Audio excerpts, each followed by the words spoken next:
The Lord be with you. A reading from the Holy Gospel according to Matthew.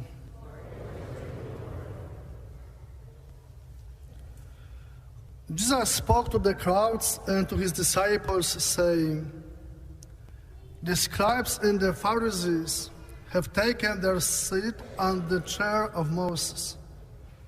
Therefore do not observe all things whatsoever they tell you, but do not follow their example. For they preach, but they do not practice. They tie up heavy burdens hard to carry, and lay them on people's shoulders, but they will not lift a finger to move them. All their works are performed to be seen. They widen their phylacteries and lengthen their tassels. They love places of honor at banquets, seats of honor in synagogues, greetings in marketplaces, and the salutation, Rabbi. As for you, do not be called Rabbi. You have but one teacher, and you are all brothers. Call no one on earth your father. You have but one Father in heaven. Do not be called master. You have but one master, the Christ. The greatest among you must be your servant. Whoever exalts himself will be humbled, but whoever humbles himself will be exalted." The Gospel of the Lord.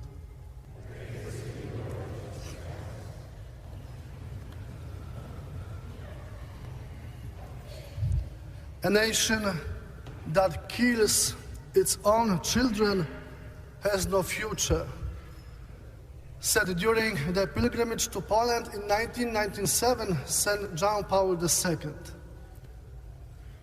Today, the Church, especially the Church of Ohio, raises a cry, "Choose life. Life is sacred. Life is a mystery." God is the author and source of life.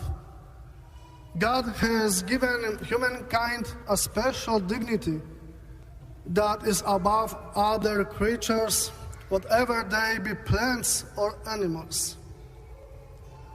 We are created in the image and likeness of God. We bear His likeness. What does it say about the value of human person when the plankton in the ocean is deemed more precious than the person in the womb?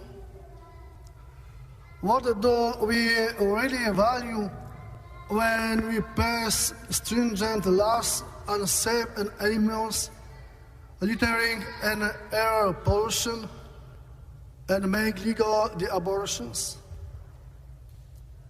God wanted us to reverence all life, but particularly human life. Today, many ignore the basic question, is this a life or is not? Instead, it's a making campaign shifting the focus to other things, such as pro-choice. Who doesn't like choice? Reproductive rights. Who doesn't like rights? And women's health care. Who doesn't like to have good health care? It is brilliant marketing, but is missing the fundamental question, is there a life or not? To be pro-choice in these matters is to be pro-death. We cannot escape responsibility by saying, "I personally would not do these things, but others may." If we are pro-choice, then we are related with those who do the killing of humans. If we are pro-choice, we cannot be Catholic. Let me say it again. If we are pro-choice, we cannot be Catholic. And if we think that God will reward pro-choice views, then we must worship and believe in a God totally different than the God of Bible, who created of heaven and earth, born of the Virgin Mary, conquered death, and to come to judge the living and the dead. Society manipulates terms that mask the truth, like choice, women's rights, and Planned Parenthood.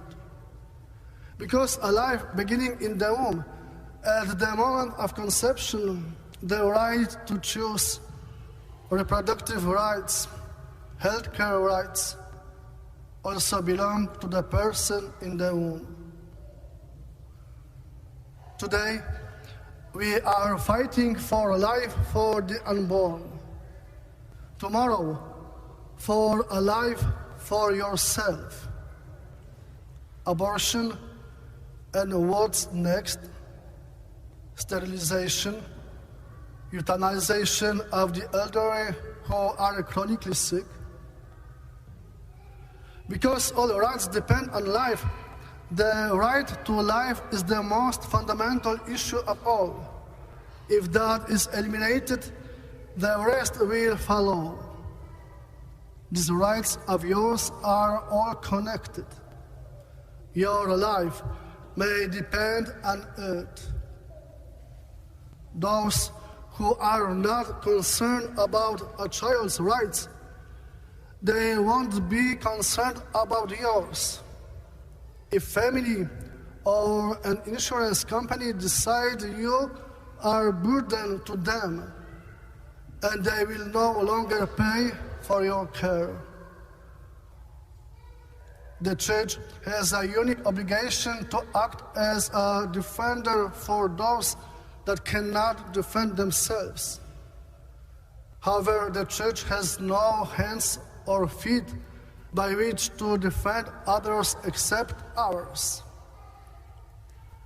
God calls each of us in Ohio to vote to protect the most vulnerable Ohioans.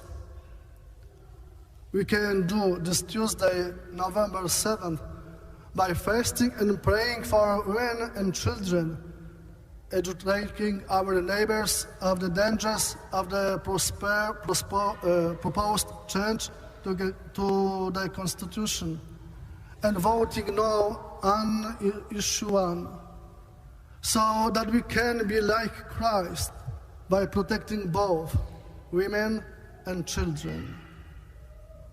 And today, after this Mass, we will be able to pray the Rosary together for this intention.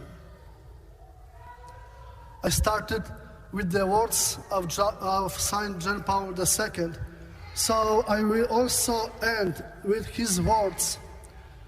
During the pilgrimage to United States in 1987, Pope said, "America, your deepest identity and truest character as a nation is revealed in the position you take towards the human person. The ultimate test of America's greatness is the way you treat every human being, but especially the weakest and most defenseless ones, those as yet unborn. If you want equal justice for all and true freedom and lasting peace, then America defend life from conception until natural death."